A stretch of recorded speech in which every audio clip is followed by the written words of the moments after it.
Things just got worse and worse and worse as the night went on. Again, valiant effort down the stretch for the Bucks. Just too little, too late.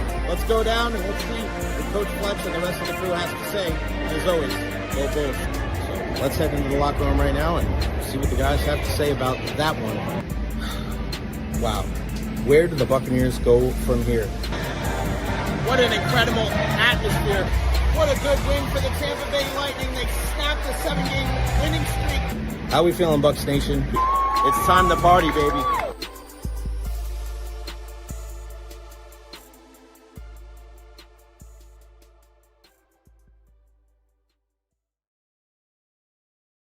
What is going on, everybody? Welcome to the Recher podcast. Happy, what is it, January?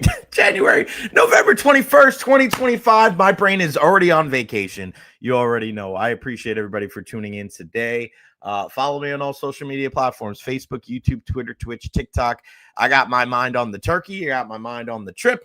I am ready to roll. This is my last show of the weekend, last show of the month, because, again, I will be leaving and going to a wedding this weekend. So, yeah, really, really good stuff. Make sure that I have everything on here. Okay, good. What's going on, everybody? Happy Friday. It is a victory Friday after what happened last night for the Tampa Bay Lightning. Holy smokes.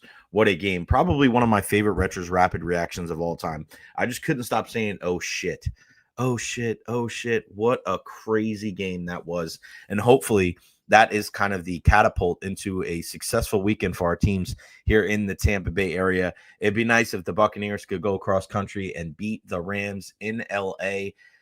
Right now, one of, if not the best team in the NFC, if not the entire National Football League. So it'll be a tall task for our Buccaneers. We're going to talk all things Bucks with our guy Greg Auman at 12:30 today. We'll also take a look around the league and see what are the other top games in the NFL and college football this weekend. Of course, we'll look off the gridiron as well. Again, follow me on all social media platforms at Recher, Facebook, YouTube, Twitter, Twitch, TikTok, Instagram, especially after a night like last night. I put up the video of the game-winning goal by Jake Gensel after the incredible stop by Andrei Vasilevsky, and then I included the reactions from Nick Paul, from J.J. Moser, and from John Cooper himself. So make sure you go check it out on all of my social media platforms. Like and subscribe on YouTube. Our goal, we need 100 more subscribers. Where are we at right now? Let me check. We are getting so close to 2,000. That is the goal by the end of the year. As we sit right now, we are at, let's see, 1903. We are 97 away of the goal of 2,000. 2,000. So if you can, share this on all of your social media platforms. Spread the word. We're trying to grow our subscribers and get bigger and bigger and bigger. And yeah, we'll go from there. Hope everything is well with you and yours. Again, a big thank you to our sponsors, our partners here, Honest Hammer Custom Builders, LLC, 813-244-0956 for all your residential and commercial needs. And, of course, EverHealth. If you missed our EverHealth injury report with Dr. Carlos Rodriguez, it's up on our channel. What a great chat we always have with Doc, including the discussions about Jamal Dean and Hassan Reddick. Both of those guys that were out today at practice. Doesn't look like they'll be in there on Sunday against the LA Rams. If you guys want to chime in on the conversation, we always want you to be involved here on the program. Leave your questions, comments, concerns at the bottom. If you want to join in via this video chat, here is the link right here in the chat. You can join on your phone or your laptop, StreamYard.com/IVEHCN2GJV. So just click on that link right there in the chat and you can join us on the program. Let's get to some of your comments before we get things rolling today. Benny in the house. Bolts pulled it off last night. Going to miss you next week, buddy. Yes, Benny, thank you for being around since day one. Couldn't do this without you. And DT with the $10 super chat. Our guy, David Terry. Good luck to your Liverpool guys this weekend as well. Enjoy your Thanksgiving with the fam. See you in a week or so. You got that right. Janet Best, one of the first ladies here on the Recher podcast, one of the members of the Wrecking Crew. Happy early Thanksgiving, Jay and crew. Go Bucks. Happy Thanksgiving to you and yours. Dolan, what's up, all? What a hockey game last night. You're right, Benny. Gensel this week has been on fire with the hat trick on Tuesday night against the Devils and then the game winner in overtime last night. CJ, he was there. He almost leapt off the balcony after that OT winner, the Scorpion save. That save probably is in Vazzy's top 3 all-timers, the Big Cat doing Big Cat things. Now, so I want to start the show today talking about this because I feel like it was such a huge win last night for the Tampa Bay Lightning and a multitude of reasons. But I want to share something with you. And this is the reason why you go to games. This is the reason why you cover these teams from the press box and why you interview them afterwards. You can cover these games if you're a local member of the media from home and you can watch them on TV like everybody else, but you don't get the same experience as if you go and you cover these games yourself and you have the discussions with the people you talk to. So last night, after my Recher's rapid reaction, I am just still flabbergasted and floored with the incredible agility from Andrei Vasilevskiy and what he's able to do on a daily basis. He's just been so good the last couple of weeks. For anybody out there that's saying anything about Andrei Vasilevskiy not being one of, if not the best goalie on the planet still, they don't know what the hell they're talking about. Notice how nobody's even saying anything about Vazzy the last couple of weeks? Yeah, because all he does is just make stop after stop after stop. And if you take 5 or 6 of the goals that went off of Lightning defensemen this year, his numbers would be even better.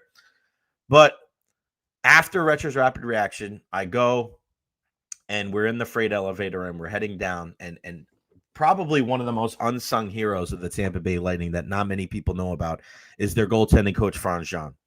And he is just the nicest man you are ever going to meet.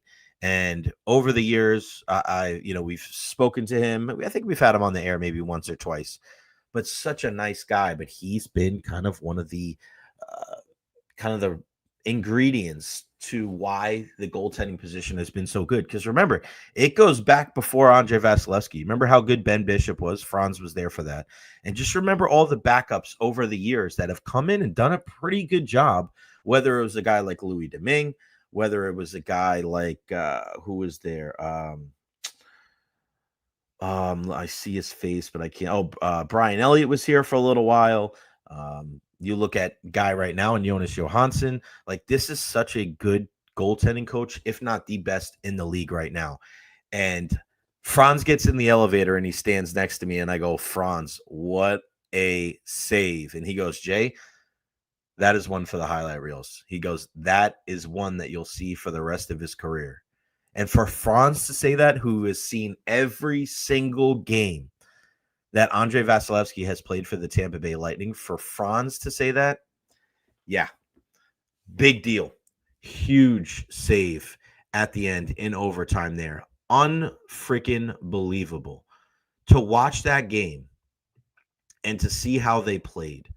I safe to say Vazzy is back. He left. I don't think he's ever left. He left Phil speechless, and that's saying something. You're right, buddy. You're right. Let's not forget, you're right, Brian Elliott. And let's not forget Ben Bishop. Victor Boucher, thank you. Have a safe trip and happy Thanksgiving to you and your family. Right back at you. Carlos, what's up, Jay? Going to be bored as hell on my postal truck next week without listening to you. Have a great trip and enjoy your time with the family. Let's go. Bulls, Bolts, and Bucks. You got that right, my friend. And last night, when you watch that game and you see how well they played in the third period, they could have beat anybody last night playing the way that they did in those last 20 minutes.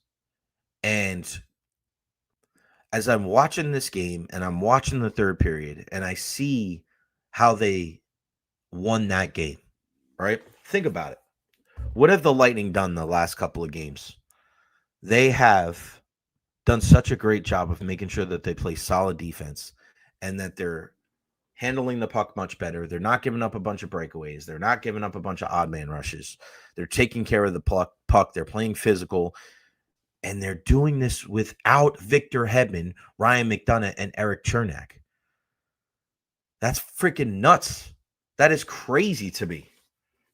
And I asked John, we played it on the show yesterday. Like, what does it say about your defense that you have arguably your 3 best defensemen out?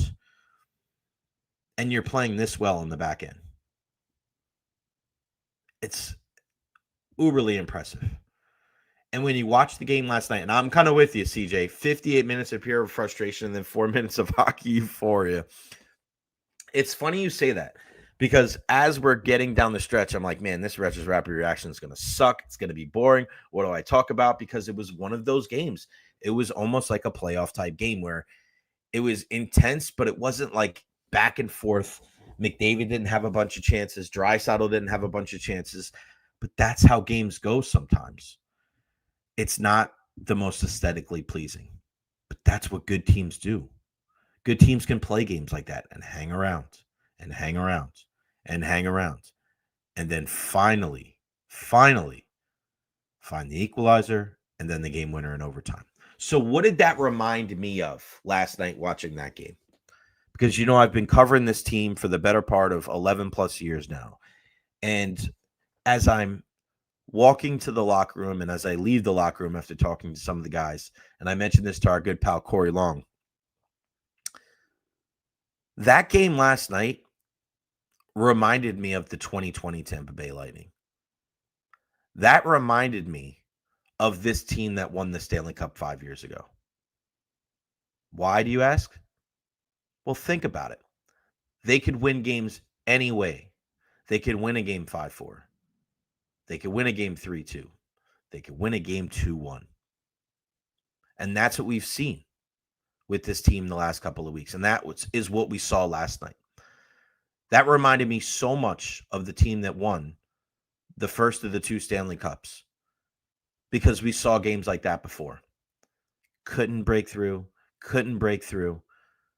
did whatever they could to kind of hang in there, hang with the other team. Don't cheat. Don't get to a point where that you're sending so many guys forward that you leave yourself vulnerable defensively. And that's exactly what we saw last night. And all it takes is one moment of genius from Nick Paul. You tie the game, then Vasi makes an incredible save, and then you go win it at the other end. That reminds me so much of the recipe for success for when this team was at its best, winning those 2 Stanley Cups. Defensive play. And again, you do it without Hedman, without McDonough, without Chernak. I give so much credit to Radish and Moser and Dastu and Lilleberg and Santini and Declan Carlisle. Unbelievable performance last night from those guys. And Lilleberg makes the mistake that leads to the goal by Trent Frederick very early on. And then after that, he was still kind of iffy, but he worked his way out of it. And I thought Radish played one of his best games that I've ever seen him play last night. Moser was incredible. Charles-Edouard Dastu he's one of the best players on this team. He is just an all-around heady hockey player. He is a joy to watch. And then when you watch a guy like Dominic James get bumped up in the third period to play with Braden Point and Jake Gensel, like, that's a big deal. These young guys, and I go back to the beginning of the season. Of why I was concerned about the Tampa Bay Lightning. There was not enough young guys pushing forward. There wasn't enough fresh blood. There wasn't enough guys that were different than the equation last year that lost to the Florida Panthers. Now, I feel way better about this team. Why? Because you incorporated Dominic James. You incorporated Charles-Edouard Dastu. You have Jack Finley. You have Curtis Douglas. Right? I mean, again, Max Crozier's out too. That's another, you could argue that their 4 top defensemen are out. I think Dan Heinold has done a good job as an assistant coach. There's just so much that I love with this team. I'm feeling so much better about the Lightning than I did in the beginning of the season. And it's always about not what they do, but how they do it. And how they won that game last night. Shutting down the greatest player on the planet. Did anybody even notice Connor McDavid out there last night? Anybody? Not really. He was invisible. Darren Radish was all over him. And a guy that gets, he's much maligned for what he does defensively. I love what I saw from him. A beautiful thing. Really, really like what I saw from the Tampa Bay Lightning last night. It reminded me of those Stanley Cup winning teams, and you just got to keep munching points, right? That's what John Cooper says. Keep munching points. Keep getting better and better and better. And now it doesn't get any easier. Saturday night, You travel. Well, I think they're gonna travel later on today. But Washington Capitals. You're playing Ovi, who's on freaking fire right now. Scored a hat trick last night. You just gotta do your thing, man. You gotta play good defensively. It's a lot harder to do it on the road because you don't have the last change, but I like where the Lightning are at right now. Just got to keep pushing. Let's meet this going. Carlos Baserva with the $5 super chat. I know what you meant, buddy. Ice Cube Jones, I didn't see it. How can I watch it? I go on YouTube, buddy. The highlight packages, either put together by NHL or Sportsnet. You can watch the entire thing in like 12 minutes, which is a beautiful thing. Benny with a $5 super chat. Thank you, my friend. Thanks for everything you do. Keep it rolling, Wrecking Crew. Turkey time, Recher Riviera. Let's meet this thing going. I like that. Thank you for keeping what you know about Bucky to yourself. Some stories need to be kept private until it's the right time. Yeah, I was hearing some stuff about Bucky Irving, but again, when you're dealing with stuff like that, when you speculate on people's feelings and how there's a lot of things that I'm not an investigative journalist. I'm going to tell you what I know. I'm going to keep things private that need to be private. I'll foreshadow certain things that I can't tell you at the time. But I think if you're one of those people that just want to go out there and report things that don't really mean all that much to the story at the expense of somebody's well-being, I don't want to ever be somebody like that. No thanks. Radish was on McDavid like a fly on shit. You got that right. Oh, we can do Ask Me Anything all day today. Feel free Fridays. Ask me anything. Your favorite Thanksgiving side dish. Benny, this is why I love you. Canned cranberries. I do not like cranberry sauce that is fresh. I like the canned cranberry sauce. I like the cranberry sauce with you can see the rings from the can on the outside. I know what it is. I know it's processed. I do not care. It is so freaking good. I love it. Love it. I am such a traditionalist when it comes to Thanksgiving. I don't like all the besmirching of the Thanksgiving stuff. Oh, turkey's so bland. It's so bland. Okay. Who eats turkey by itself? That's okay. It's fine. It's tradition. I've never eaten turkey without gravy and pepper and creamed corn and mashed potatoes on it. You cut it up, you mix it all not mix it all together, but you cut it up, you put some gravy, some salt and pepper on it. You dip some of the mashed potatoes, maybe some rice-a-roni and some creamed corn. That's a great bite for me. I think it's a good foundation. Everybody complaining about like, oh, it's so bland. Who is sitting there and eating turkey by itself? That is strange as hell. Yes, good gravy goes a long way. I love it. And I'm very happy to be able to go home. I go home every Christmas. I don't always go home every Thanksgiving. Last year I did, and this year I am as well after the wedding that I'm going to in St. Thomas. So it'll be nice. It'll be nice. And you know what I love on Thanksgiving? I love a good nap. I love a good nap. Eating and then just kind of passing out for about 45 minutes. I think it's one of the most underrated things about Thanksgiving. I actually am one of those people, too, that I love eating Thanksgiving dinner later than earlier. I don't quite understand why the rush. I don't understand why people feel like they have to eat Thanksgiving dinner at 2 o'clock. I never understood that. You got all day, so you're just going to sit around. It's like 6 o'clock, and then it's 6 o'clock, and you're done for the night, and it's like you're off Friday anyway. Who gives a crap? One of my favorite Aunt Renee's in the house. Hey, Aunt Shanazel. One of my favorite Thanksgivings was a couple of years ago. My brother came down. One of my best friends, Matt, and his wife, Nicole, came down, and we made a huge breakfast, and we ate breakfast at like noon. It was at noon, and we just went to town, bacon and eggs and French toast and everything, and then we chilled, and then we started making dinner, Thanksgiving dinner at like 3, 4 o'clock. And we didn't eat until like 7 or 8 o'clock that night. It was amazing. It was the best idea we ever had. It's good to spread it out, man. Good to spread it out. Let's see. Thanksgiving is better than Christmas. Family, food, and football. No presents except being present. I am with you, Greg. I love Thanksgiving because we're giving thanks. because you're grateful. And I feel like everybody's in a positive mood and everybody's just really happy to be around each other. And I'm with you. Sometimes Christmas, I feel like you lose the plot and it turns into money and it turns into how much you spend. And I remember hanging out with a friend of mine, and he was just so concerned with making sure that he spends enough money on his family so they don't give him grief because they spend a lot of money on him. And I'm just like, what the hell is that about? Like, that's such a weird dynamic of like, all right, so then we're not grateful because they didn't spend enough money on you. Like, that's just, again, you're losing the plot. I want more. I would rather have something that means something to me as a gift rather than something that is so exorbitantly priced. I don't know. It's just, that's why Thanksgiving, you don't have to worry about anything like that. Thanksgiving parade is fun, and I love the dog show they have after it. Best desserts. Best desserts. Not a big dessert guy. I'm really not a big dessert guy. I like small things like a cookie, like a mini cupcake, a donut, something like that. I'm not a big pie fan. But if I was a pie fan, you know what I've liked over the years? I'm starting to like more banana cream pie. Yeah, banana pudding. And I'm not a big banana guy, but it's weird. Like, it's not a big apple pie guy. It's not that I don't like them, but it's not my thing. I'm not a big sweets guy, but I do like banana cream pie with vanilla wafers in it. Not too bad.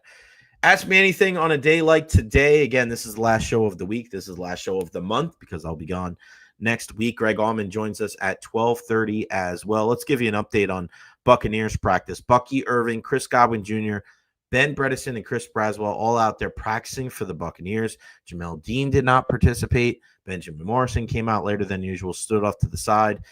No Hassan Reddick. So we shall see what is going on there. Reporting on what our guy Rick Stroud from the Tampa Bay Times has said when it comes to a guy like Bucky Irving. Oh man, that was weird.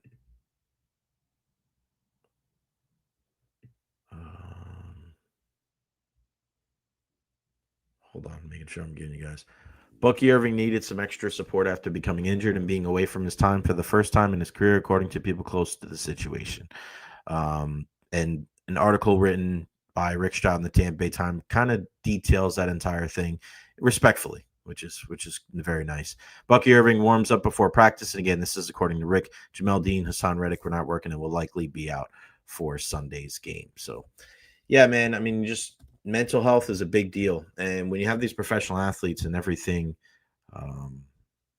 is important, you know, as far as your mental being. And here's breaking news right now. This is from our friends at Pewter Report. Todd Bowles, I'm talking about this now.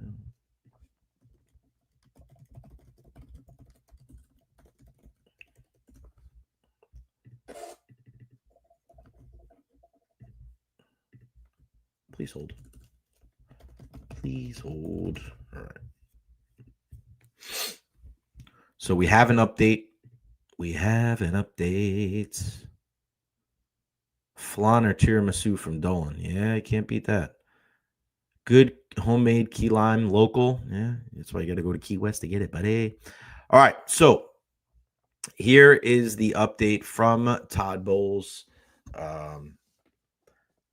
Todd Bowles confirms just now over at the Avon Training Center at One Buccaneer Place that Ben Bredesen, Bucky Irving, Jamel Dean, and Hassan Reddick are out for Sunday night.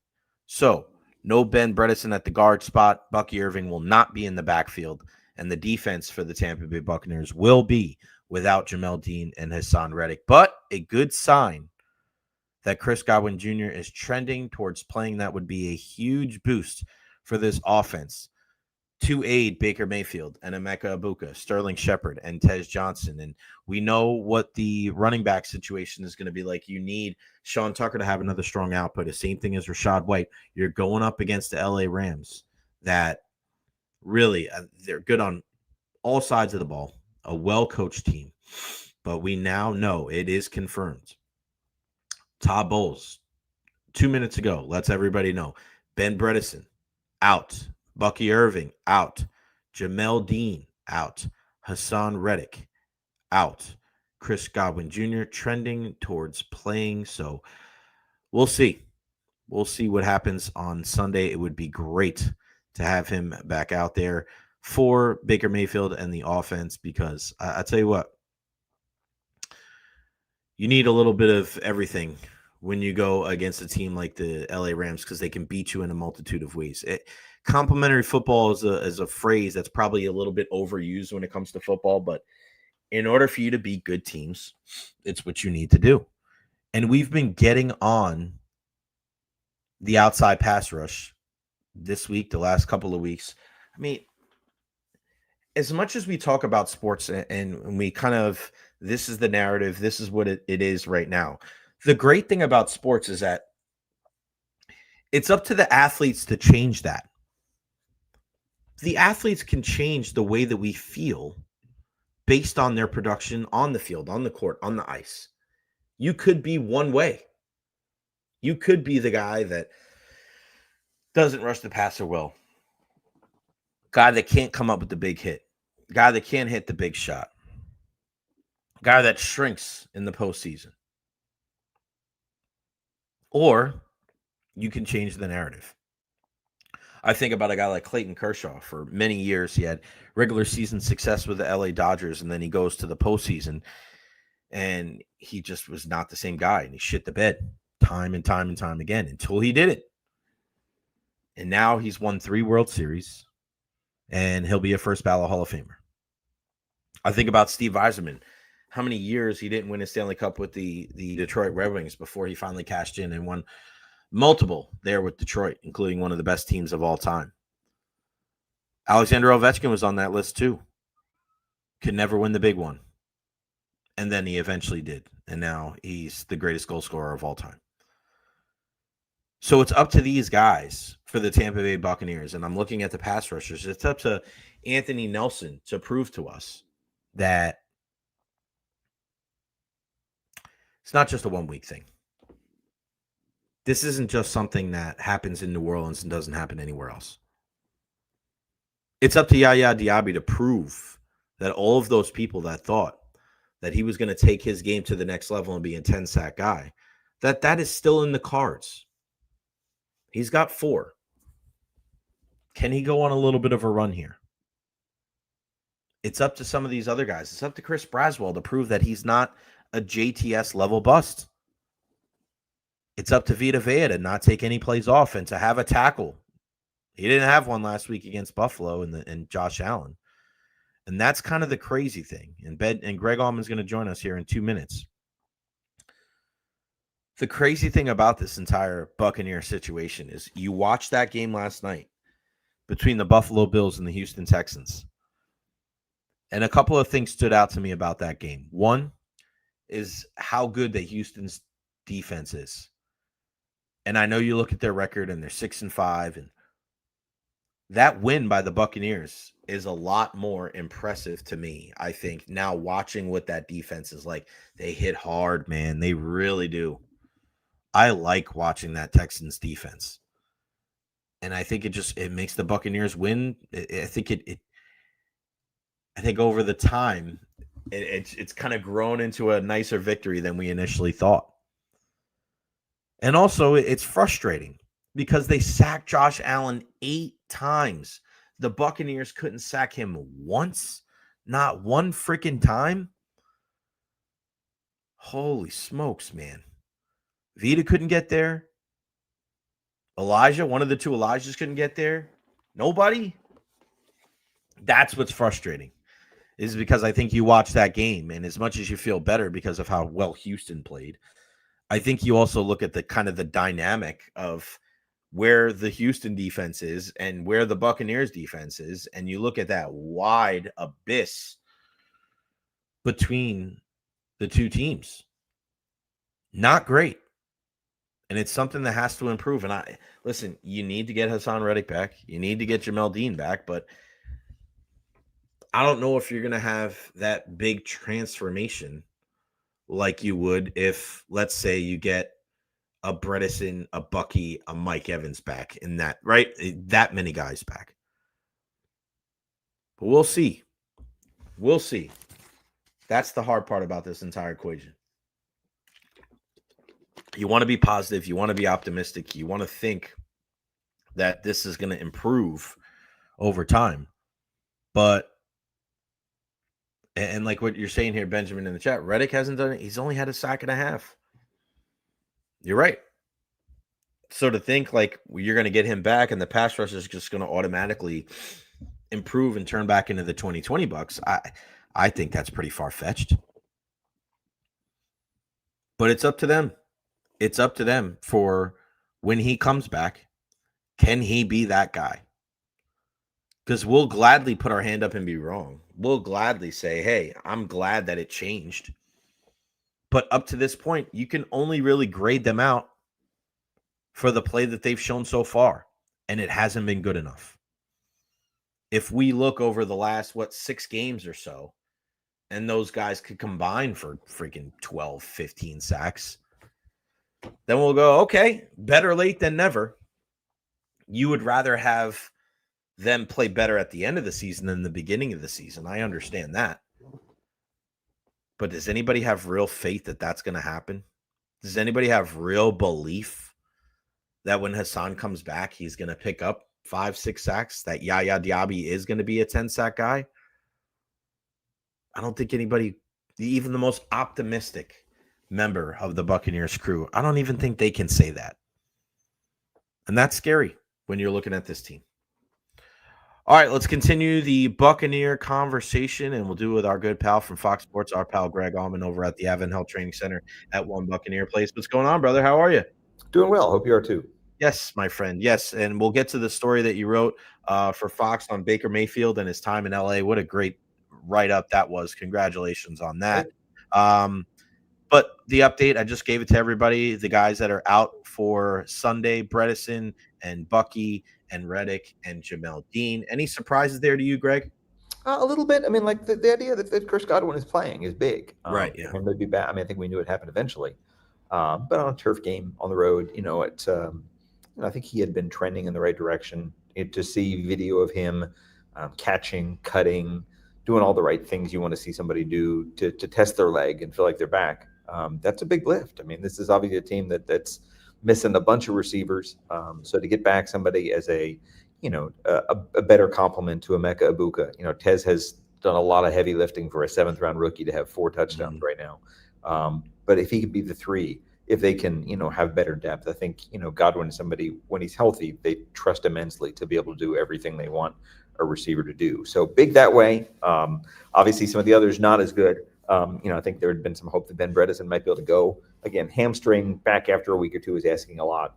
I think he's probably close enough. You can expect him back a week from now. They rushed for 200 yards with 2 backup guards going up against Buffalo. Tougher defensive front for sure to go up against with the Rams.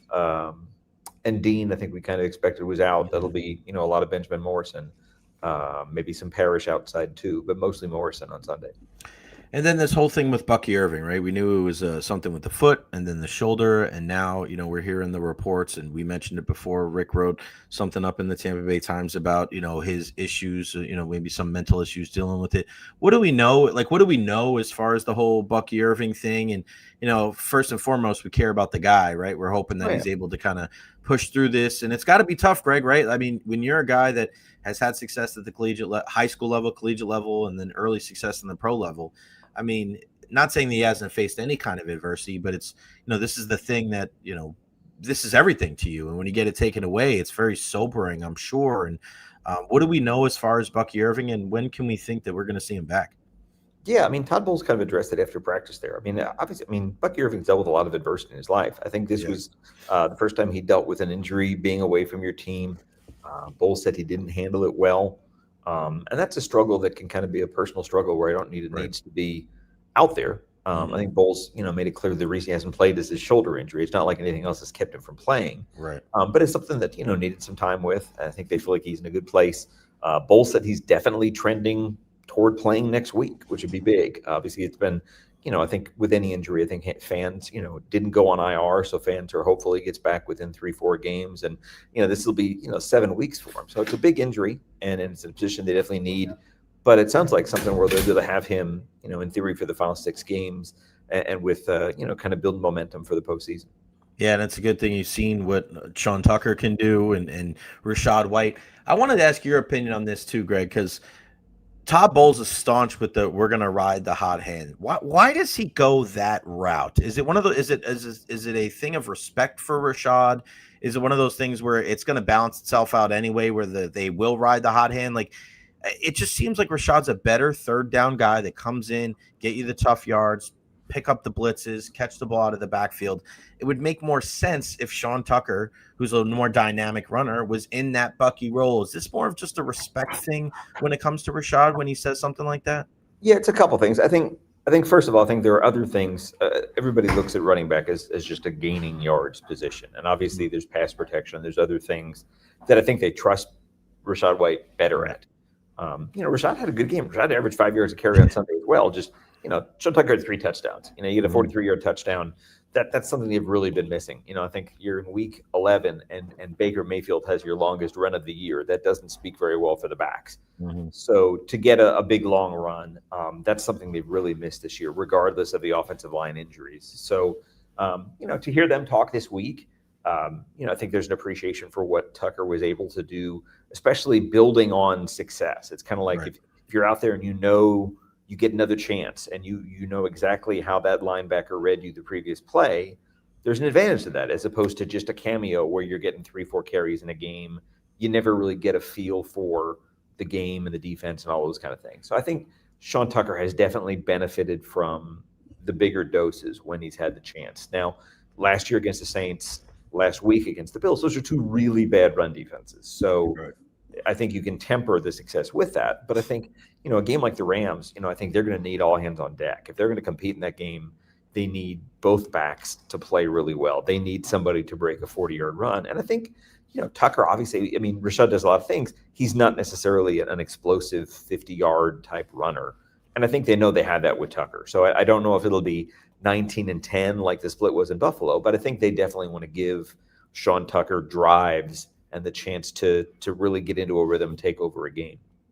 Benjamin Morrison has been a guy that's been targeted the last couple of weeks, and now he's going to see more time with Jamel Dean being out. What did you make of the entire thing of them kind of splitting time? Was it a financial thing because of what the future? Was it a financial thing because of Jamel Dean? Obviously, he took the pay cut.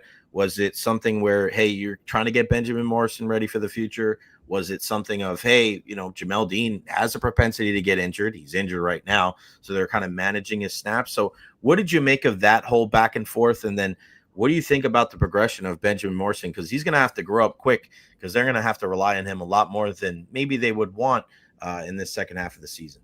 Yeah, this is a tough week for Benjamin Morrison. Rams have probably as good a 1-2 at receiver as anybody right now in adding Devontae Adams to go with Puka Nacua. I think it's one of these rare moments where you see a team keep an eye on the future as well as the present. I think Jamel Dean's definitely the better, more reliable corner right now, but they're definitely ready to move on from him after this season. I think to see a guy, Jamel, to his credit, wants to be here. He's willing to take an $8 million pay cut to stay in Tampa. Todd Bowles is the only defense he's played in. It's all he's known in the NFL, won a championship here. So I think it's great for him that he wants to be a part of that. But again, they put 2 high picks into corners. They gave Zion McCollum $16 million a year. They've shown their cards for where their priorities are moving forward. So I think now they're just trying to find ways to work Morrison in. And again, rotating corners is not a natural thing. It's not an easy thing.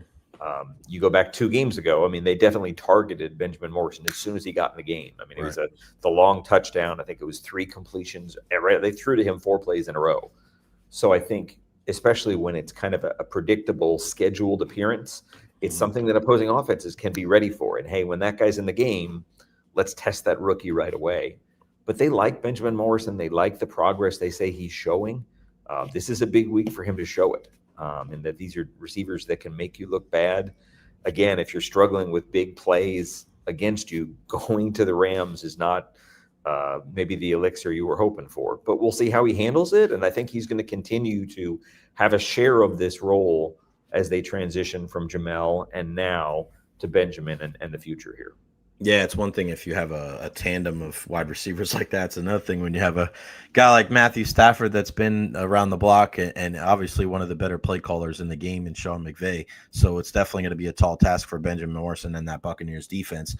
Greg, what do you make of this pass rush? I mean, I look at this entire thing, and I think a lot of Bucs fans watched the game last night, and they see Josh Allen get sacked 8 times. And I know the defense is a lot different than the Houston Texans one, but damn, to not even get 1 sack on the guy when he was getting sacked 20 times going into the game against the Buccaneers. Hassan Reddick being out is obviously a huge thing, but where are we at with Yaya Diaby and a guy like Anthony Nelson? We know Nelly had that great game in New Orleans, but it's just he hasn't been that same player. And Yaya Diaby, a lot of people, you and I have spoke about this before, a lot of people thought this was the year for Yaya. Time to take a step forward, be a 10-sack guy. You're going to benefit from playing on the opposite side of Hassan Reddick, and we haven't seen that. We love the effort. He plays hard. He's available. He gets close, but he's got to bring the quarterback down. How is this pass rush going to improve? Because the cavalry is not coming. They're not trading for a big guy. You know what I mean? So what do they do with the pass rush to give themselves a chance, especially against some of these teams that are at the top of the standings and with stud quarterbacks?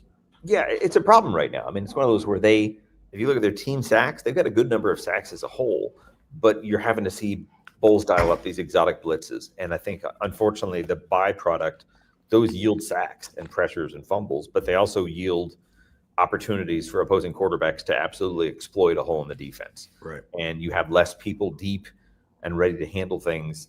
And as a result, it's just less people that can track people down when they get in the open field. So I think there has not been the consistent pressure from rushing forward that they had hoped to have. It's definitely fair to put an asterisk on that and say Kalijah Kancey is not there, and Hassan Reddick has not been there for the last 3 weeks. I don't know that it was necessarily getting done when Reddick was there, so that's kind of an excuse, but not an explanation. So, as they, in theory, we're going to get Reddick back on the field at some point here, and that'll help things. But right now, they've got to find ways to get pressure, and I mean, I think it affects the entire defense in that some of those plays, that first touchdown for Josh Allen, it's probably a 4 or 5 second play before he throws the ball. And it's hard to expect anybody to stay on a receiver and plaster, like Todd Bowles says, for that long. And if you have time to let a veteran quarterback like Josh Allen kind of float around and find something, he will, and he did. So it's definitely an area of concern. There are areas where this defense has taken a big step forward in terms of takeaways this year, but in terms of giving up big plays, easily the worst they've had here under Bowles. It's 11 touchdowns of 25 yards or more, 4 rushing touchdowns, I think, of 25 yards or more. That's more than they've given up in the first 6 years combined here in terms of long runs for touchdowns. And that's not any one person, but it's definitely a damning statistic for a defense and a secondary. Who do you think's been the most consistent player on defense this season? It's a good question. You can make a case for like a Tyke Smith. Yeah. I think he has been a playmaker. I think he's kind of been like Winfield was 2 years ago in terms of just getting his hand on plays. It's like there was one last week where he didn't get the pick, but he had the deflection that led to the pick.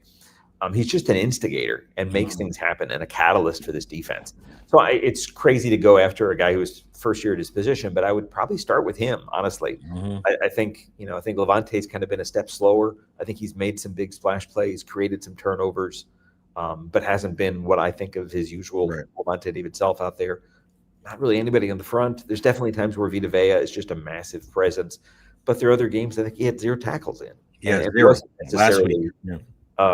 And wasn't necessarily the overwhelming force you expect him to be. So other guy, obviously Diaby's had games. Anthony Nelson had an amazing half. But yeah, you haven't, consistency is something I think you've lacked at all 3 levels on this defense.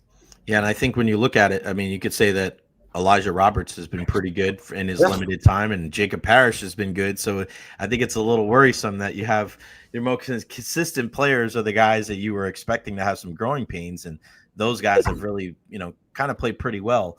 What do you make of this, like the Todd Bowles, and I'm sure you see it on social media too. It's kind of ironic, man. Like they'll play well, the defense will play well, and Todd, he'll not. I don't know if he'll get any kind of credit, and then things go wrong, and it's like, you got to get rid of this guy, and it's just like, it's just kind of weird. I feel like it's the same old song and dance because, Greg, we're looking at a mid-season swoon, but again, like I wouldn't be surprised if this team loses this game and then wins the next 4 or 5, right? That's just, Right. is it, does he get the blame? Does he get the credit? I feel like as an even keel guy, the team never gets too high, never gets too low. But what do you make of the job that Todd Bowles has done? And then kind of the reaction where I still think there's some in the fan base that it's still of a wait and see approach, even though this team seems to be getting better and better every regular season. Right. No, I mean, it's one of those where, I think Bowles has earned this reputation as a defensive genius, as a guru. So when the defense struggles, as they have a lot this season, even in wins, you think about like Seattle. I mean, Seattle's a game they won, but gave up 5 straight touchdowns on. So there haven't been enough games where the defense has been dominant and has been the reason they win. And I think people put that on Bowles. I think because it's been the same system here for a long time, they don't want to hear that there are communication issues. They don't want to hear that people are in the wrong place. Why are people in the wrong place? And I get that. Like Bowles was saying today, that I don't think Bowles likes it when we only put the defense on him, and that he feels as responsible for the offense and for special teams, even though there's a play caller on offense, even though special teams isn't something you think is being directly under him. He's accountable for everything that happens here. So I think sometimes people lose sight of just how injured this team is, especially on offense. I mean, they've done a really good job of patching things together on offense. But, if you think, I think last year there were 6 guys on this team that had 500 yards or more, okay? And of those 6, there's 4 of them that have been hurt and have missed 30 of 40 games. Okay, that's Evans, Godwin, McMillan, and Bucky. Mm-hmm. And that's, I mean, if you think about just the weapons, if you think about what you would have Josh Grizzard go to as this is who I win with, he's never had all of them at all. And he's really been missing probably 2/3 of his best players. For them to be a team that's still in first place, that's 6-4, with Emeka Egbuka as their number 1, and really he's the only receiver Tez Johnson has 4 touchdowns. That's a 7th-round draft pick, right? Who I don't even know was a lock to make this team if everybody was healthy. And he's done very well under the circumstances. Again, you're without your best running back. You're without both starting guards. You've missed both starting tackles. And again, like I think the Bucs will tell you next man up. Absolutely. They expect to be able to win no matter what. But it does put, I think, a big asterisk on what they've been able to do because they haven't been themselves. I don't know that they're ever going to get to be a fully healthy team, or will ever get an answer for how good they could be if they were all there. It could be in 6 weeks, Mike Evans is there, and Darren McMillan is there, and Bucky Irving is back, and Ben Bredesen is back. Hassan Reddick is back. Jamel Dean is back. There's just so many names that are there that I just think any criticism of Bowles, I think some of it is that these are games like Sunday in Buffalo, where that's a game they could have won, a game they had to lead in the 4th quarter. So to see it slip away, Bowles didn't tell the defense to give up 2 80-yard touchdown drives to finish the game. They did. And some of that, again, it should have gone for it on 4th and 2 instead of punting, I think. Yes. But if he did go for it, that's not a guarantee they get it. Exactly. And if they did go for it and get it, it's not a guarantee that they stopped from going down the field after they scored. They were down 5 when this happened. So I get why people are frustrated. I think it's a cool thing that as a sports town, some fans have gotten so spoiled here that a 6-4 team in first place at Thanksgiving is something you can complain about and ask for a firing about. No, I think they're working on a 5th straight division title, and not many coaches get fired doing that. Yeah, no doubt about it. And I want to ask you about the story with Baker Mayfield that you wrote for Fox Sports. I read the entire thing. Unbelievable job out of you. For those who don't know, obviously this is going to be very special for Baker Mayfield. He revives his career with the Rams, and the guys that were involved in the story, it's pretty crazy to see where everybody is a couple of years later, Greg. Well, Sean McVay's still there, but you have Zach Robinson that was there. Now he's the OC at Atlanta. You have Liam Cohen, who since then was the OC here and now the head coach of the Jacksonville Jaguars. And now Baker Mayfield is, one of the most beloved players maybe in the history of Tampa Bay sports. I mean, what was it like putting together that story? And again, it's up on Fox Sports, and I'll retweet it here in a little bit. And it's pinned to the top of Greg's Twitter as well. So go check that out. But man, what a great story, Greg. The idea, where did that come from? And what was that process like, being able to reach out to all these people that are pretty much all around the country now? Yeah, it was really neat. This was a story I'd really wanted to write, and I think in our business, sometimes you're literally writing one day for the next. So anytime bosses always talk about taking big swings. And I was at the athletic before I was at Fox, and this was very much an athletic story in terms of a big project, a 15 source story. These oral histories can be really cool. Like if you find a moment that resonates with people, that people remember watching, and then you get kind of a timely hook where Baker and the Bucks are going back to the Rams. So you have a reason for people to get nostalgic. And it was really neat. So it was one of those where I think about 3 weeks ago, you just make a list of, hey, here are all the people I want to talk to. And like you said, they're spread all over. So it's neat in that like, you don't necessarily need to talk to them for a ton of time. So really the pitch, it's like you're emailing teams and you're like, hey, anytime in the next 3 weeks, if you can give me 5 minutes with Sean McVay, if you can give me 5 minutes with Liam Cohen, Baker's a busy guy. So like to be able to sit down with Baker for 10 minutes and get his voice in it, and then to get Emily's voice in it, I thought was huge. Yes. And that I've written these stories. We did a big thing on, there was that game in college where Mayfield and Mahomes went back and forth and threw for like 1,400 yards between them. And it was a fun story to write. And I talked to, again, like a dozen people, but I didn't, sorry, hold on. It's all right.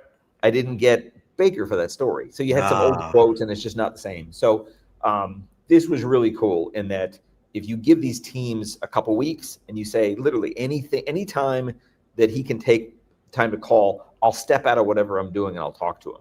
So and it's for something specific too, right? It's cool because it's something that's really positive for everything involved. Yeah, it's not investigative journalism. You're not trying to. There's no gotcha moments here. This was one of the coolest days of your life. Talk about it. Yeah, exactly. And it's cool because they all. I got just about everybody I wanted to. It's like I'm trying to think who I wanted and didn't get. Cam Akers is with the Vikings now. He said no. I mean, there's people I talked to that I didn't even get in the story. Like this story again. If I write 1,200 words, it's a long story at Fox. And it's one of those where you start and you feel like those directors that have like a 3.5 hour cut. Yeah. And it's like, oh, okay, yeah, we got to get this down to like 10 or something. So I had more than 5,000 words. Wow. And it's like you're lopping this out. I talked to Greg Gaines. I talked to Riley Dixon. I talked to John Wolford. They all got pushed out. Oh. And then you have others where it's like you're going to have a single quote from this guy, and you just pick the best quote. Wow. And if you have two guys that are both lobbing the same praise at somebody, you wipe one out. So I got down to 4,000. And I was thrilled to get like a lean cut of meat at 4,000 words, which is a book and a half for what we do now. It's Tolstoy, but I was really happy. And then I'm nervous that you file it and you just don't know.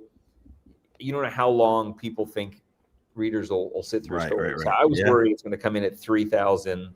And it's like I always think about like deleted scenes, like a deleted paragraph. Like here's one that didn't make it. This is a really cool story. And they really kept it very close. I'm so thankful that they kept it pretty close to what I filed. Nice. Because it was a lot of fun and a lot of things you're trying to squeeze in there. Baker's dog is in there. Sylvester Stallone is in there. And it's easy to take out some of the riffraff nonsense side stories, but I was really happy they kept it all in. Really a fun story. It's been a while since I've had a story that I think I enjoyed putting together and writing as much as I did this Mayfield Rams story. Well, maybe you could do like a director's cut. You know what I mean? Like it's there. I have it. It's one of those where like it's like you get a steak, and it's like it's kind of okay to take some of the gristle off and just give you a leaner cut. I always feel like there's no story that can't be better if it's 10% shorter, basically. Right. So here we are.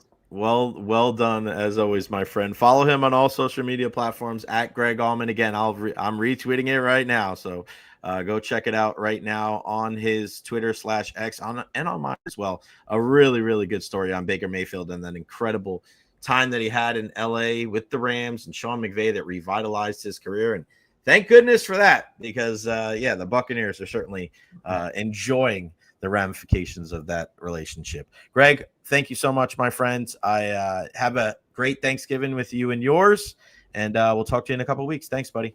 Oh, of course, anytime. Good to see you, man. Good to see you, buddy. The one and only Greg Auman, FOX Sports. He is the best. Go check him out. Follow him on all social media platforms. What a story. What a story there. Baker Mayfield, unbelievable. Really, really good stuff. Greg, what's your most rewarding story you've ever written? I'm not a big writer. I'm not a writer, really, but I did. Two of the ones that stick out to me is I wrote a story on 9/11 years ago for the WDAE website because I had 3 cousins that were there at 9/11. You know, they're at the World Trade Center on September 11, 2001. So that story is always near and dear to my heart. I also wrote a story last year for the Tampa Bay Lightning website about Ryan McDonough, and I did kind of like what Greg Auman was talking about there. I spoke to Eric Chernak and I spoke to Tommy Mulligan. I spoke to Pat Maroon. I spoke to a lot of different people. I spoke to Coop. I spoke to Brisebois. It was really, really nice to be able to get some background on Mac Truck, and he's just the greatest guy ever. Like, he's just such a good dude. And to be able to just write a story about one of the people that not only do I respect him as a hockey player, but I respect him as a man, as a husband, and a father. Like, McDonough is one of the best guys like ever. Like, he's the man. He's just the best. So yeah, that's probably the one I think professionally, that and the story on 9/11 that mean the most to me. Nathan Elliott in the house. What's up, buddy? Hello to all the Tampa Bay J Recher watchers. Logan Hall struggling. You got that right, buddy. Let's see. Steinbauer Sports, thank you so much. No confidence in this defense. Do you have any confidence in this Buccaneers defense going forward? I know a lot of people, they just don't. They don't. There we go. All right, so yeah,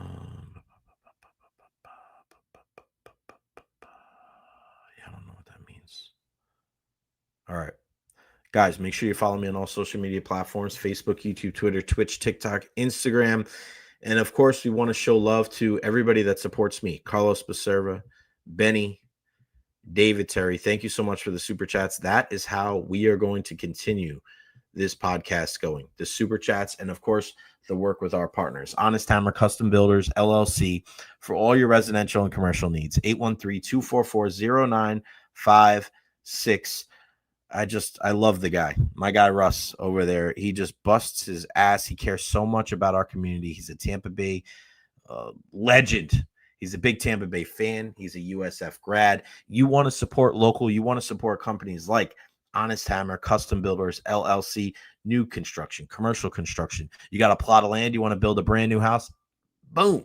My guy Russ and Honest Hammer can take care of you. Again, thehonesthammer.com, thehonesthammer@gmail.com. Give him a call, 813-244-0956. Tell him that you heard it right here on the Jay Recher podcast and get you a discount.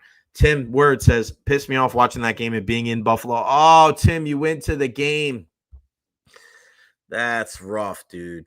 That is rough. Oh, Tim, let me ask you, did you enjoy it anyway, or no, because they lost? Because a couple of years ago, we were in Boston for the Barrett Media Conference, and we got a chance to see the Boston Celtics take on my New York Knicks, and the Knicks lost. Mitchell Robinson got hurt, and they were like, "Well, at least you had a good time." And I was like, "No, I didn't. I didn't have a good time. They lost." Well, the atmosphere was good. No, they lost. So it pissed me off. So no, not happy. So Tim, did you at least enjoy yourself? I want to hear what you had to say. Greg DeCruz, AMA, ask me anything, guys. Today is the day. Last show of the week, last show of the month. Ask me anything, like Greg DeCruz. Are you a reader or a sleeper on flights? I'm a little bit of everything. I can't sleep on a flight. I'm more of a rester than a sleeper. I kind of like just close my eyes and I try to like just relax for 10, 15 minutes. I don't sleep. I'm a snorer anyway, man. So nobody wants me sleeping on the plane. But I do everything on a plane. Like, I'll read, I'll write, I will download movies, I'll play the games on the computer, I'll do a little bit of everything. You know what I really enjoy? I don't know if you guys saw this, but there was a guy that wrote down on like an hour and 20-minute flight, just wrote down like 300 hockey players. I've done that before on a flight. And I did it all in, I don't know if you guys saw this. This was on social media. I might have it somewhere. But what I do is I do like all the letters. I'll go A to Z and I'll write a player from each of the, I think I did 5 sports. I think I put soccer in there too. Let me see. I don't know. Man, I don't know if I can find this. Let me see if I could find it. I was flying on a plane because that's what you do on a plane. You fly. And I wrote down on this sheet, and I think did I do wrestling too? No, that wasn't it. I think I did wrestling too and soccer. Come on, let me find this thing. I'm going to take 30 seconds to try to find this thing so I can show you guys if I could find it or not. Is this it? No. Come on. 10, 9, 8, 7, 6, 5, 4, 3, 2, 1. Damn it, I couldn't find it.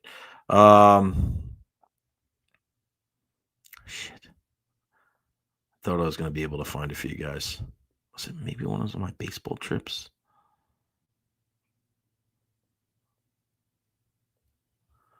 Oh well. So yeah, I wrote it down on a piece of paper. All these different things. A, B, C, D, A to Z all the way down. And then I did baseball, basketball, football, hockey. I think I did MMA, wrestling, and soccer too. So 7 groups. And I wrote down everybody. And like there was only like 4 I missed. I'd like to keep my kind of brain going, man. It's a lot of fun that way. Evolve with the $2 super chat. Thank you so much, buddy. Thanks for keeping us up to date with Scoop. You got that right. Timmy Word, I enjoyed myself because I enjoy the atmosphere of going to these stadiums, but was mad we lost. I hear you, buddy. I hear you. There was a guy who yelled, I spent $3,000 for that. Kind of how I felt. Poor thing. That sucks. But at least you had a memorable time, no doubt. I'll be at the next 3 home games and only consider it a great vacation if they win. Okay. Yeah. And Greg, I'll make sure to reach out to you, buddy, and see you when I get out there, no doubt. Ask me anything. Finally watched The Smashing Machine. Meh. Wow, Greg. I haven't watched it. I definitely will tune in at some point to see The Rock as Mark Kerr, Emily Blunt in there. A lot of people said they liked it, and then I saw a bunch of people saying that they didn't like it. I don't know. Sometimes when you have the biopic, I guess that's the right way to say it. I don't know. Sometimes it kind of loses it a little bit for me, and it's not as great. Perfect. Got a haircut today, 5 o'clock. Beautiful. Beautiful.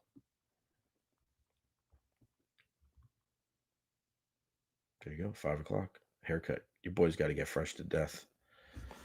Ah, beautiful. All right. Some of the game. And let me tell you about my friends, EverHealth. Let's not forget that. EverHealth.org, 17 different locations here in the Tampa Bay area. They don't want to be your last resort. They want to be your first resort. Those guys are the best. They're the best. You saw the EverHealth injury report yesterday with Dr. Carlos Rodriguez. Just that guy, to me, he's made our show a whole hell of a lot better. And the type of down-to-earth human being he is, those are the kind of people that are there at EverHealth. They're just the best, man. They're just so nice to everybody. Everything's so clean. I love it. And they have the EverHealth Institute as well. I can't say this enough. If you're looking for a career and you want to work in the medical field, EverHealth is the way to go. A very similar setup to what I had in broadcasting school, and to help me launch, my career into where it is now. So EverHealth, man, everhealth.org. Tell them they heard it right here on the J Recher podcast. Greg DeCruz, if you guys want to get any Ask Me Anythings in there, right there, buddy boy. One stadium you've never been to but is on your bucket list. Okay, that's a good question. All right.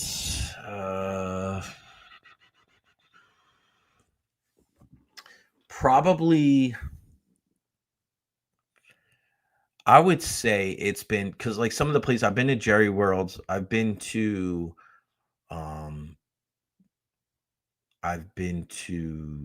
Yankee Stadium, old Yankee Stadium, new Yankee Stadium, Manchester United, Old Trafford. I think I would say something very historic. If I go my whole life and don't go to Fenway, I will not be upset about that whatsoever.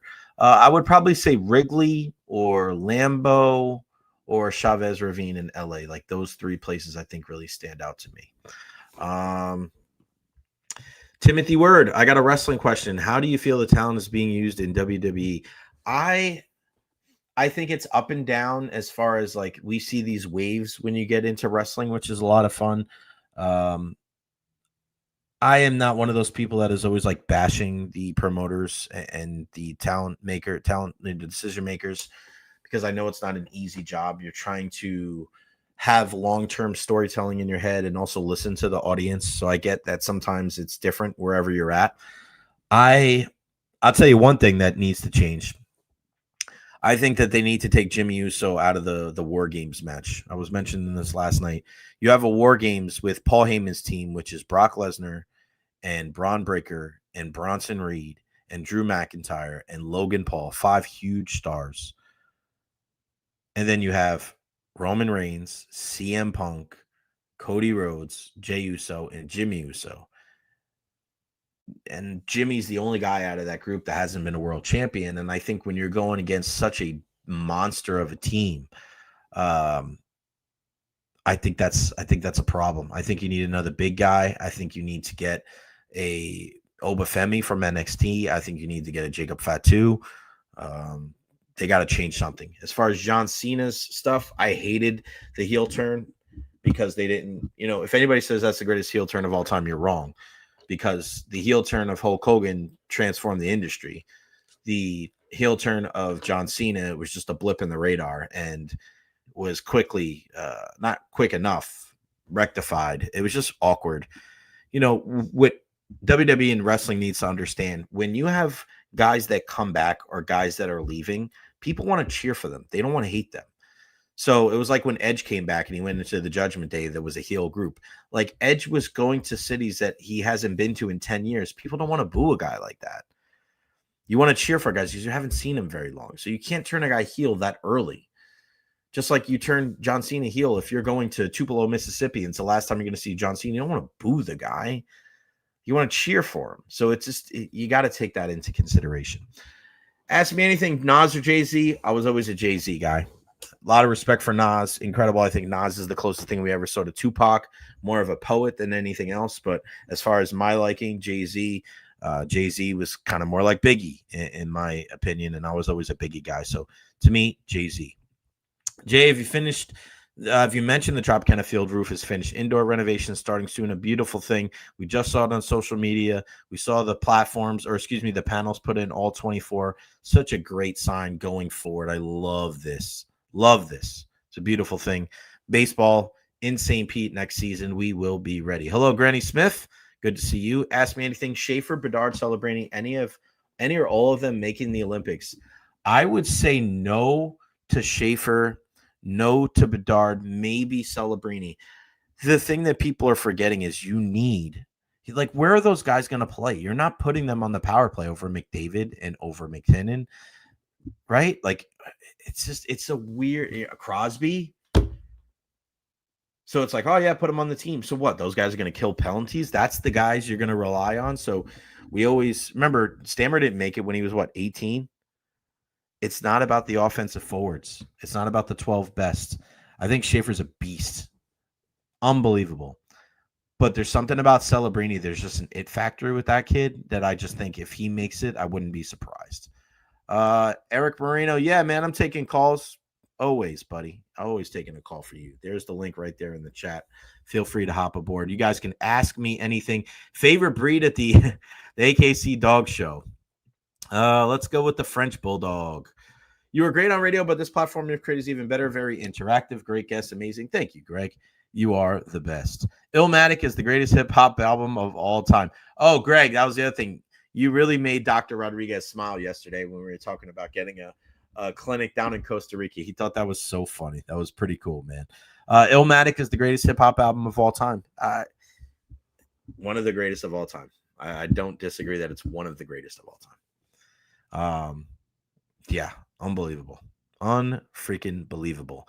All right, ask me anything. That'll be up on the screen for the rest of the show. Feel free to ask me whatever you would like. I'm going to give you what I think are some of the best games of the weekend.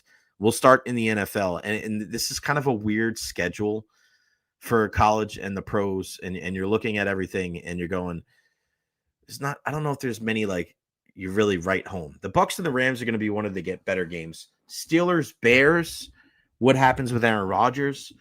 You look at the Bears in first place in the NFC South, and it's almost like the strong survive kind of thing. I don't know if they've really blown anybody away with their play, but they've just kind of taken care of business and steadily. When you look at Caleb Williams, only 13 touchdown passes, but they're winning. Ben Johnson's done a really good job in year one.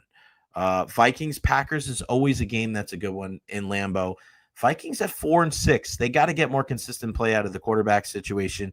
And then Green Bay, what's their deal? They're 6-3-1. And I still think the jury's out on Jordan Love, on LaFleur. It's just a weird dynamic. I like Green Bay, and they make the trade for Micah Parsons, but has it really made a big difference? Some people say, yeah, it's 6-3-1.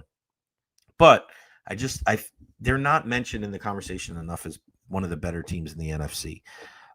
Colts and Chiefs from Arrowhead. Now that Kansas City lost that game last week to Denver, I think you can kiss their division hopes goodbye, but they are 4-1 at home. And they're going against the 8-2 Colts, who went out and got Sauce Gardner at the deadline. We'll see if Daniel Jones can be as efficient as we've seen at times, but let's not forget, their bread is buttered with Jonathan Taylor. Already 1,100 yards, already 15 touchdowns on the ground. And Daniel Jones has thrown 7 picks this year in 10 games. So I think there is a way to be able to beat that team. As good as the season is, I just feel like Indianapolis is heading for a loss in the division round.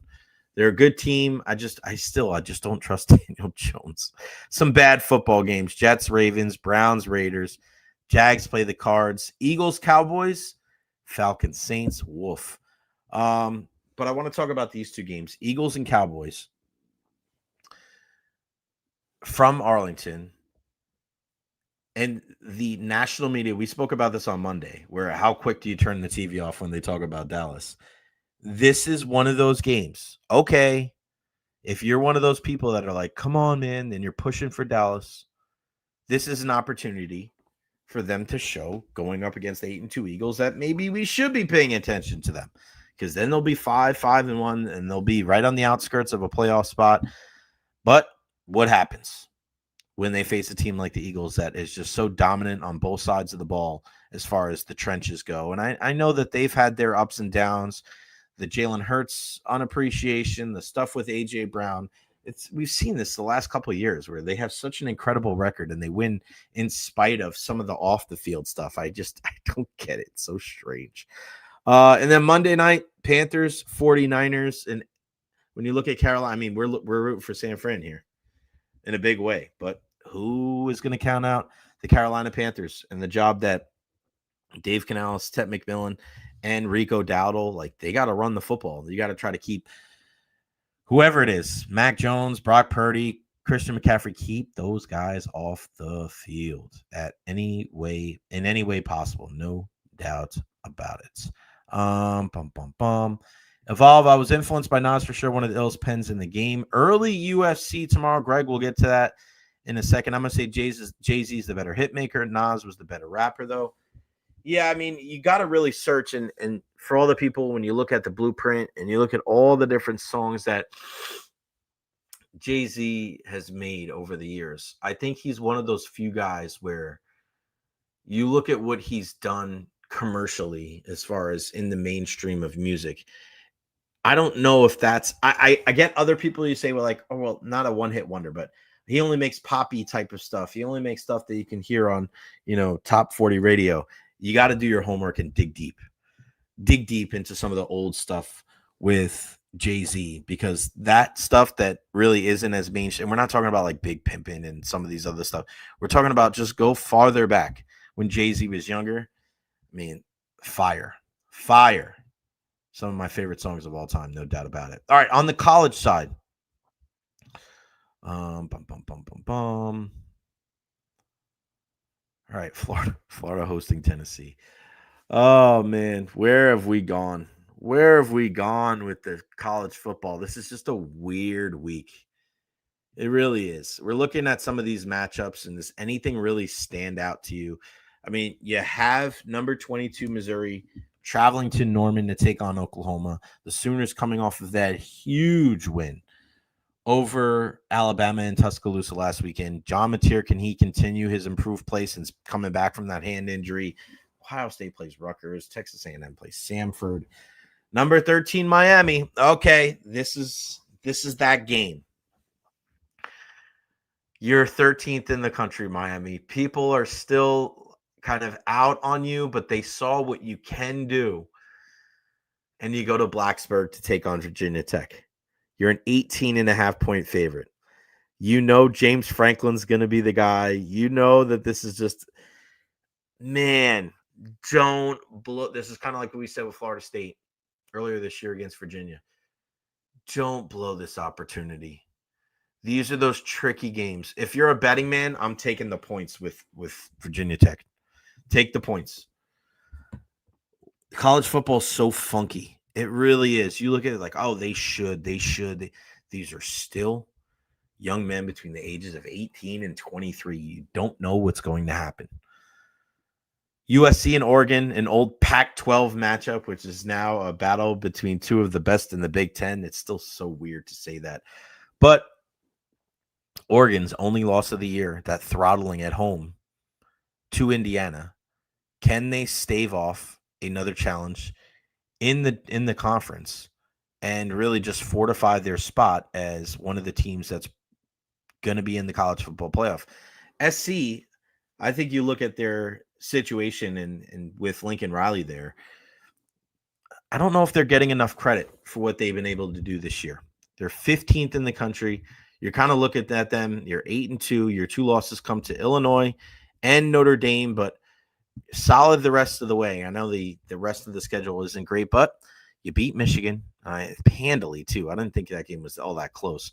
And then you beat Iowa. I always feel like Iowa is such a great litmus test of where you're at. Like if you're going to be taken seriously at all, you have to be able to beat a team like Iowa. So we'll see what happens this weekend with USC. I think this is a big opportunity for them. Duke, North Carolina, no, not on the basketball court, on the football field. Arkansas goes to Texas. Kentucky goes to Vanderbilt. Cuse goes to Notre Dame. Tulane travels to Temple, number 24 team in the country.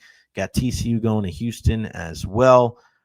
Tennessee, Florida, Illinois, Wisconsin, BYU going to Cincinnati. Cincinnati, a team that we saw, unfortunately for them, take a loss, which I think hurts BYU overall when you think about it, with Cincinnati losing their last two games. I watched that game against Utah. They got throttled. And then to be able to come back at home and to lose to Arizona, that hurts. Hurts in a big way. And BYU at 11 in that position, and you're probably going to get a chance, if you win this game, to be able to face Texas Tech in the Big 12 championship game.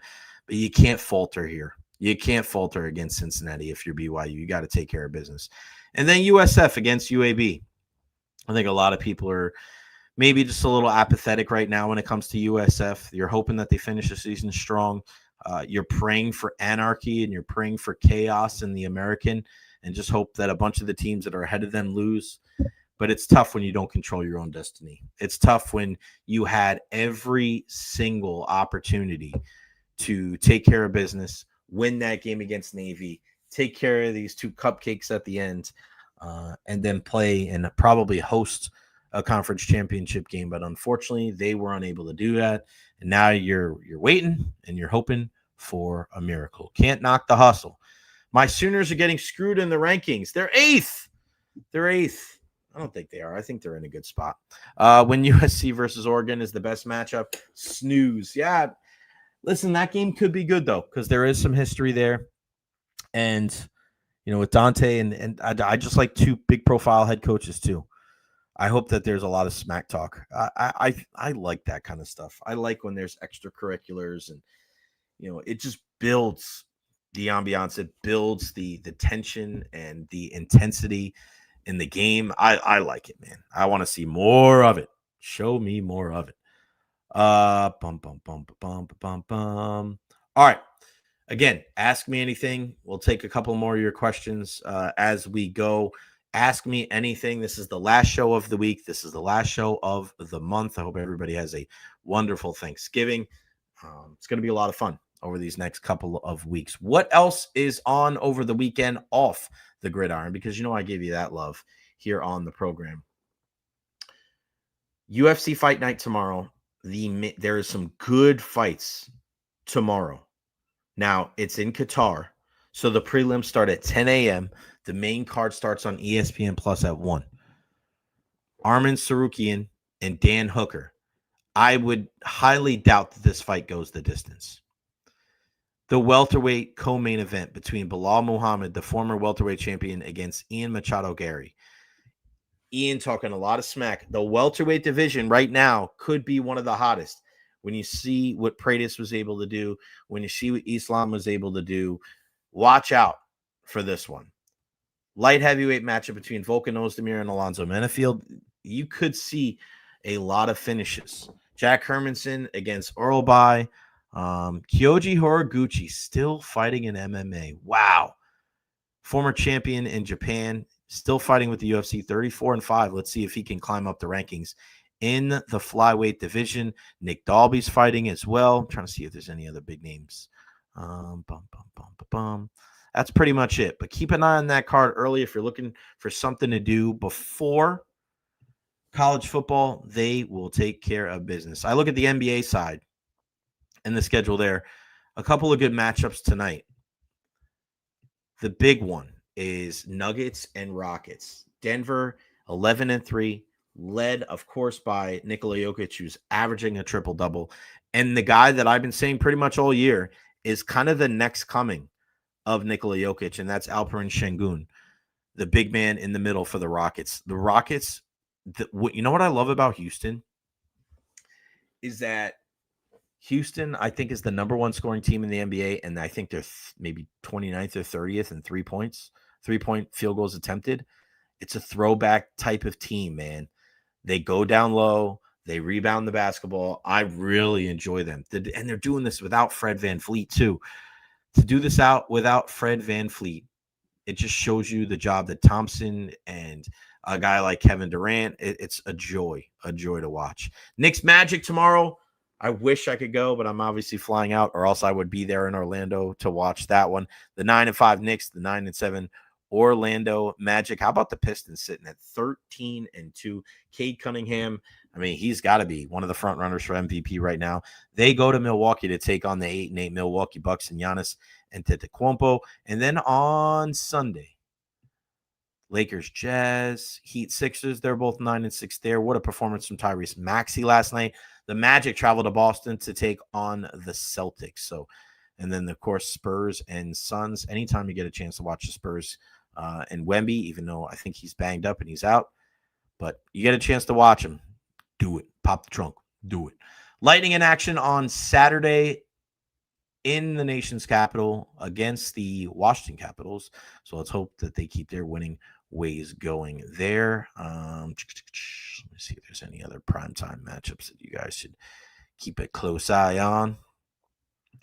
Wild Penguins, Hurricanes, and Jets. Connor Hellebuck, they're going to keep him out for a couple of weeks. That is a little scary for Team USA. He's going to have to get arthroscopic surgery, I believe, on his knee. No bueno at all. Let me just see. Just make sure that I'm giving you guys the right information here. Minor arthroscopic procedure on his knee, 4 to 6 weeks. Do I care about the Winnipeg Jets? No. Do I care about Team USA? Yes. We need him back. We need him in there because he is the man. We need him between the pipes, one of the best goalies in the world. College basketball. Good matchup tonight. BYU and Wisconsin from the Delta Center there in Salt Lake. The Florida Gators at 3-1. They host Merrimack. Number 1 Purdue and number 15 Texas Tech tonight, 9:30 on the CBS Sports Network in the Baha Mar Convention Center there in the Bahamas. The Baha Mar Championship game. That will be electric. Shout out to the USF women's basketball team beating Duke last night at the Yingling Center. Not an upset. They took care of business. Beast mode. Good for them. All right. Lastly, soccer side. Big soccer games this weekend. Man U plays on Monday. Of course, I'm at the wedding on Monday. So am I pissed? Yeah, of course I'm pissed. Today, not anything really crazy there. Saturday. I only give you the best soccer matches to watch. Liverpool at home against Nottingham Forest. Nottingham Forest, their third coach this year? I don't know what the deal is. Newcastle and Manchester City. That's a good one. Saturday at 12:30. Eddie Howe and Newcastle at St. James's Park. They host Man City, and City, after that 3-0 win a couple of weeks ago against Liverpool, you have to wonder what the deal is with those guys. Can they make a push? Because if I'm Arsenal, maybe I'm not as worried about Liverpool as some of these other guys, but if Man City is on my heels, yes, I am concerned. Bayern Munich against Freiburg, Dortmund against Stuttgart, Barcelona against Athletic Club, Syria, Napoli versus Atalanta, okay, Fiorentina and Juventus. That is on Saturday. And then Sunday, Arsenal and Tottenham, the North London derby. Gabriel, one of the best defensemen on planet Earth, is out and is going to be out for some time. He got injured on international duty. And if there's one thing that Arsenal prides himself on, it is their defense. Tottenham Hotspur with Thomas Frank, it's been kind of up and down. They drew with Manchester United after conceding the late equalizer to Matthias de Ligt after the Richarlison goal. But there's something off with Tottenham. I don't think they're buying Thomas Frank. Arsenal, this is always a big game. This North London derby, this is the team that, Arsenal fans, they probably hate Tottenham the most and vice versa. Without Gabriel on the back line, William Saliba is going to have to step up, but they are so deep. They have so many players. They're too deep at every spot. Going out and getting Victor Gyökeres in the offseason from Portugal to be able to bring him in and to be able to be that number 9. You got Eberechi Eze to start the season. He just adds to what you have on the outside with Leandro Trossard and Gabriel Martinelli, and then their midfield. I mean, Zubamendi and Odegaard and Declan Rice, and then of course you have David Raya and net. Like, this is a good team, dude. This is a good team. And they just got to stay on it and just stay above Man City. Leipzig against Werder Bremen on the German side. Serie A. Oh, the Milan derby. Wow. This is the one, too. This is the biggest. It's Inter Milan and AC Milan. Sunday at 2:45 from Stadio Giuseppe Meazza in Milan. Inter is the home team. That is the game of the weekend right there. One of the oldest battles in world football. Inter Milan, AC Milan. Go check that out. AC Milan, Christian Pulisic, our American wonder. We're always pulling for them. That is a good one. So those are the two matchups that you want to watch. Inter and AC Milan, Arsenal and Tottenham. And then Monday, some games on Monday as well. Torino and Como, Espanyol and Sevilla, and then Manchester United at Old Trafford hosting Everton. Let's hope that they can get back to their winning ways. All right. Let's answer some of these questions before I go. Ask me anything. Are you stoked for GTA 6 whenever it comes out? Not really. I'm not a big video game guy. I used to play Grand Theft Auto back in the day. One of the best video games of all time. It is. It's so creative, and it's just it's fun to play because you can just kind of ride around and do whatever the hell you want. Sergio, last night was a perfect example of how to beat good teams with a good QB pass rush. 8 sacks for Houston, and mostly by the edge rushers. No blitzing. You're right, and that's why watching that game hurts if you're a member of the Bucs crew. Enjoy the vacation and family time. You'll be missed, my dude, my guy, Josh Jeffrey. Josh, I love you. Bert, on the other hand, he is dead to me. WTF, go Jets, go. Evolve. I don't know about everybody else, but can't wait till Sunday night. Call me optimistic, but I always feel we have a chance. I'm putting the tree up with the kids on Sunday. Does the TV have football on or a Yule log? Gotta be football. Gotta be football. You got to get them on there. By the way, going to the Bucs. Hope to see you there. I'm actually traveling on Saturday, John Mimosa. I'm going to a wedding, and I'll be gone for the next 2 weeks. Well, next week and a half. So flying out again, for those that don't know, Arsenal. Yeah, there you go. Flying out tomorrow night. To my flight is at 8:00 tomorrow night. I fly, get to Puerto Rico, stay overnight in Puerto Rico, and then my flight to St. Thomas is Sunday early afternoon, and then I take the ferry to St. John's to spend time with the family. Not my family, but my good buddy Alan, Danny, and the Gutcher fam. The wedding is on Monday, and then I fly out on Tuesday back to Puerto Rico, and then Puerto Rico to New York. I get into New York Tuesday night at 10. I was going to do a show on Wednesday, but I'm not lugging all my stuff to St. Thomas and all the way to New York. I'm taking the week off. You guys said I should. I'm doing it. Wednesday with the fam, Thursday with the fam, Friday with the fam, Saturday with the fam, and then Sunday taking the 6 a.m. flight back to Tampa so I can get my ass home, put the suit on, get suited and booted, and get ready for the Bucks game next Sunday at Raymond James Stadium. So going to be a long week and a half, but that is what you do for the people that you love. My girlfriend Jeannie won't allow me to play video games, Bard Hill, but luckily for her, she does allow you to support us here on the J Recher podcast and going back all the way into our days at 95.3 WDAE and AM 620. All right, guys and gals, it's going to wrap it up for me. Everybody have a happy Thanksgiving. I appreciate all the support and really am thankful for the super chats. Carlos Spaserva and Benny and DT and Evolve. Thank you guys so much. I can't do this without all of you. Make sure you be good to everybody out there.